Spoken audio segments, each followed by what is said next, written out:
SMS के चरक भवन के अंदर है। एसएमएस चरक भवन के अंदर जो भी पेशेंट एडमिट है कोरोना के, उसके बारे में हम चर्चा करेंगे, बताएंगे आपको। और हमारे यहाँ सुरेंद्र सिंह जी हैं जो नर्सिंग स्टाफ के जो हेड है, वो अपने को इसके बारे में पूरी डिटेल्स देंगे कि एसएमएस में जो कोरोना पीड़ित जो आते हैं उनको कैसे देखते हैं, ओपीडी में कैसे देखते हैं। पहले उनको ओपीडी में देखते हैं, उनके बाद पर्ची भरने के बाद डॉक्टर उनको क्या सलाह देता है, उनके बाद में कैसे कैसे करते हैं, उनका सारा प्रोसीजर दिखाएंगे। बस आप एक बार देखिए। हाँ नमस्कार सर। हाँ नमस्कार जी सर। मैं ये कहना चाह रहा था आपको कि जो अपने कोरोना वायरस के पीड़ित जो आ रहे हैं, आप उनको कैसे देखते हैं, आप मुझे बताएंगे थोड़ा सा। हाँ बिल्कुल। चरक भवन के अंदर 23 मार्च से चरक भवन को 23 मार्च से राजस्थान सरकार ने कोरोना के डिपार्टमेंट के लिए डे केयर सेंटर के रूप में और ओपीडी के रूप में स्थापित किया है। तो 23 तारीख से यहाँ पेशेंट जो भी हमारे पेशेंट जो चरक भवन में आ रहे हैं, वो जेएलएन वार्ड से हमने 7 नंबर गेट से उनकी एंट्री दे रखी है। 7 नंबर गेट से पेशेंट आता है, आने के बाद रजिस्ट्रेशन काउंटर स्टार्ट कर रखा है जो 24 घंटे सेवाएं दे रहे हैं। रजिस्ट्रेशन काउंटर में रजिस्ट्रेशन काउंटर पर पेशेंट आता है और रजिस्ट्रेशन कराने के बाद कोरोना ओपीडी नाम से 24 आवर 24 घंटे की सेवाएं कोरोना ओपीडी में चल रही हैं। और नर्सिंग स्टाफ, डॉक्टर्स, हमारे गार्ड्स और हमारे सहायक कर्मचारी उपस्थित रहते हैं। वो पेशेंट को चेक करते हैं। पेशेंट को देखने के बाद जैसा डॉक्टर को लगता है कि इन्वेस्टिगेशन कराने हैं, तो इन्वेस्टिगेशन लैब स्थापित है, डॉक्टर्स को एडवाइस करते हैं, या इन्वेस्टिगेशन होते हैं, सैंपल लिए जाते हैं। और एडमिट की अगर डॉक्टर उचित समझते हैं कि एडमिट करना है पेशेंट को, तो यहाँ हमारे कोरोना के 3 वार्ड खुले हैं जहाँ सस्पेक्टेड पेशेंट को एडमिट किया जाता है। उसमें एडमिट होने के बाद जब रिपोर्ट उनकी अगर पॉजिटिव आ जाती है, तो पॉजिटिव रिपोर्ट बेस पर उनको ट्रांसफ़र कर दिया जाता है। जैसे एसएमएस हॉस्पिटल करना है, आईडीएच करना है, जहाँ भी राजस्थान सरकार की गाइडलाइंस डॉक्टर्स के लिए जो दे रखी है, उस गाइडलाइंस के अनुसार पेशेंट एडमिट हो जाते हैं। 24 घंटे नर्सिंग सेवाएं यहाँ चालू हैं, डॉक्टर्स की सेवाएं यहाँ पूरी दी जा रही हैं। हाँ, शुरू में जब थोड़ा सा ये था कि नर्सिंग सेवाएं और डॉक्टर्स की जो सेवाएं शुरू में स्टार्टिंग में जब पेशेंट एडमिट हुए थे, तब थोड़ा सा ज़रूर स्टाफ को थोड़ा सा साइकोलॉजिकल प्रेशर था कि कोरोना का भय था। नहीं बिल्कुल, मैं आपको यही पूछने वाला था कि आपके नर्सिंग स्टाफ को क्या परेशानी आ रही है, आपको क्या कुछ डर लग रहा होगा इस चीज़ को सुन के, क्योंकि पूरे विश्व में ये बीमारी महामारी का रूप ले रुकी है।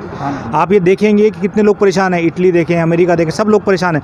इसके बीच आप लोगों की कैसी हिम्मत है, मैं जानना चाह रहा था। आपके हौसले कैसे हैं, आपके नर्सिंग स्टाफ को कैसे काम करवा रहे हैं, मैं ये जानना चाह रहा था आपसे। नहीं, हौसले हमारे बिल्कुल ठीक हैं नर्सिंग स्टाफ को, क्योंकि मेडिकल डिपार्टमेंट के अंदर ज्वाइन करता है आदमी, तभी से ये सोच के रहता है कि हमें सब मरीजों की सेवाएं करनी होती है। और एक महामारी के रूप के अंदर जरूर पूरे विश्व के अंदर जो महामारी कोविड-19 जो फैली हुई है, उस पर कोरोना से लड़ने की शक्ति ईश्वर ने नर्सिंग स्टाफ को, डॉक्टर्स को और हमारे सारे कोरियर्स जो वॉरियर्स हैं उन सबको दे रखी है।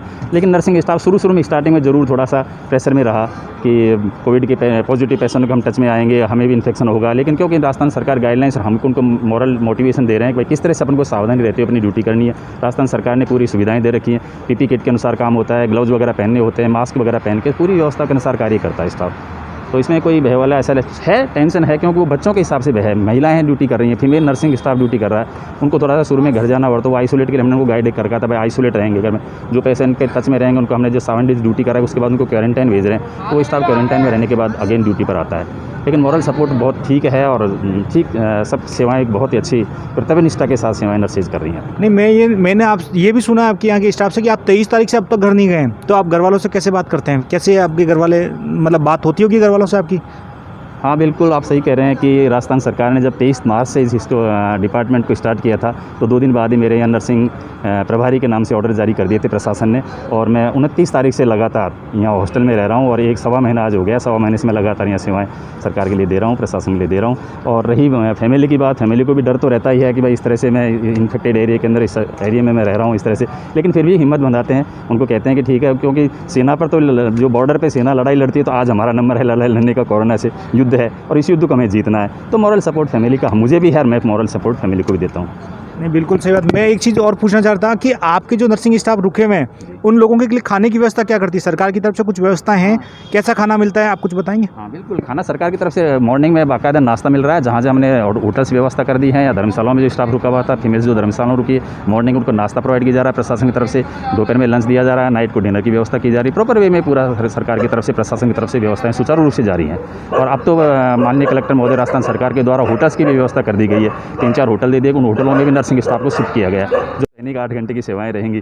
क्योंकि मैं नर्सिंग प्रभारी मुझे जो बनाया गया है, तो प्रभारी होने के नाते मेरा मॉरल ड्यूटी बन जाती है कि मैं सभी स्टाफ को साथ लेकर उनका काम को लूँ। और 24 घंटे की मतलब नाइट ड्यूटी में भी अगर किसी स्टाफ को कोई भी बात होती है, तो मैं फ़ोन पर, मोबाइल पर और यहाँ उपस्थित होने के लिए तैयार रहता हूँ और अपनी सेवाएं सुचारू रूप से देने की पूरी कोशिश कर रहा हूँ।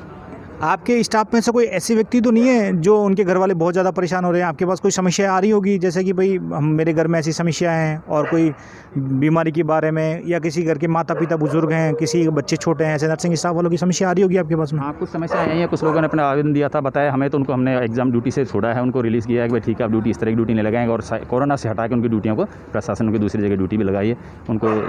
कुछ स्टाफ इस तरह के थे जिन्होंने बताया कि सर मेरे ओल्ड एज मदर फादर हैं या छोटे बच्चे हैं जिनके, तो उनको हमने ड्यूटी से यहाँ से कोरोना में ड्यूटी नहीं ली और दूसरी जगह उनकी ड्यूटी लगाई। नहीं, अब आपको 23 मार्च से, जब मैं ये ड्यूटी के बारे में देख रहा हूँ कि ये 23 मार्च से यहाँ ड्यूटी कर रहे हैं, तो मैं ये चाह रहा हूँ आपका जनता के लिए कुछ, राजस्थान की जनता के लिए आप क्या कहना चाहेंगे? राजस्थान की जनता के बारे में क्या कहेंगे कि जो लोग आपसे मोटिवेट हो, जो इतने नर्सिंग स्टाफ हैं उनके लिए मोटिवेट हो, लोगों का मनोबल बढ़े, ऐसा क्या कहना चाहेंगे? आप मुझे बताएंगे एक बार। देखो मैं जनता से तो मैं यही कहना चाहूँगा कि आप समझें इस बात को कि जब हमारी भारतीय सेना ने हमारी परिस्थितियों को समझा है और उन्होंने हमारे सम्मान के अंदर परसों जो पुष्प वर्षा सवाई मान सिंह हॉस्पिटल पूरे इंडिया के अंदर ही सब जगह उन्होंने पुष्प वर्षा कर हमारे वॉरियर्स का जो मान सम्मान बढ़ा है वॉरियर्स का, तो मैं ये कहना चाहूँगा कि प्रशासन के साथ साथ जो राजस्थान सरकार, हमारा चिकित्सा एवं स्वास्थ्य विभाग जो गाइडलाइंस जारी करता है, उस गाइडलाइंस को जनता पूर्ण रूप से फॉलो करे और लॉकडाउन का पूर्ण रूप से पालन करे। और जहाँ भी जो पेशेंट, अगर मान लो उनको पता चलता है किसी तरह के पेशेंट जो हैं उनको डाउट कोई है, तो इमीडिएट आके अपना ट्रीटमेंट के लिए आउटडोर में ज़रूर पधारें और अपना ट्रीटमेंट लेवें, जिससे कि और दूसरे साइड के अपने जो फैमिली मेम्बर हैं, अपने पड़ोसी हैं, अपने और कोई भी है, वो इन्फेक्टेड उसमें नहीं आए। राकावत साहब का कहना है कि जो ही आपको पता चल जाए कि आप में कोरोना के पॉजिटिव के कुछ लक्षण हैं, कुछ लक्षण जब जो ही पता चलता है, आप तुरंत अपने पास में हॉस्पिटल में फ़ोन करें और उनसे बताएं जो भी आपके लक्षण हो, ताकि आपके अड़ोस पड़ोस में फैलने से बचा जा सकता है इससे, और लोगों में परेशानी जो होती है वो कम हो जाएगी। अब मैं ये चाहूँगा कि जो सुरेंद्र जी है यहाँ पे, सुरेंद्र सिंह की तरफ से आपको बहुत बहुत धन्यवाद देता हूँ, आपके सभी स्टाफ वालों को बहुत बहुत धन्यवाद देता हूँ। इन्होंने जो यहाँ साइड में ये एम्बुलेंस लगा रखी इन्होंने, और पूरा ये भवन है जहाँ ये सब लोग बैठे हैं। आप देखेंगे कि ये लोग अपने घर से घर गए नहीं। अब देखो, आप 23 मार्च से जब डॉक्टर साहब घर नहीं गए, ये पूरा नर्सिंग प्रभार संभाल, यहाँ सारी जो व्यवस्थाएँ हैं, OPD यहाँ पे है। OPD के बाद में यहाँ देखने के बाद 48 घंटे आदमी को एडमिट किया, मरीज को एडमिट करते हैं यहाँ पे। उसके बाद उसकी रिपोर्ट आने के बाद उनको वार्ड में शिफ्ट किया जाता है, या फिर उसको छुट्टी दे दी जाती है कि ताकि उसको जो भी मेडिसिन हो, क्वारंटाइन का जो टाइम हो, उसको बता दिया जाता है और उसको छुट्टी दे दी जाती है। धन्यवाद। अतुल्य संसार, आपकी खबरों का संसार। आप हमारे चैनल को लाइक और सब्सक्राइब करें, और हम आपसे यही निवेदन करेंगे कि ये कोरोना महामारी विश्व महामारी है। प्लीज़ आप अपने घरों में रहें, अपना और अपनों का ख्याल रखें। धन्यवाद। जय हिंद, जय भारत,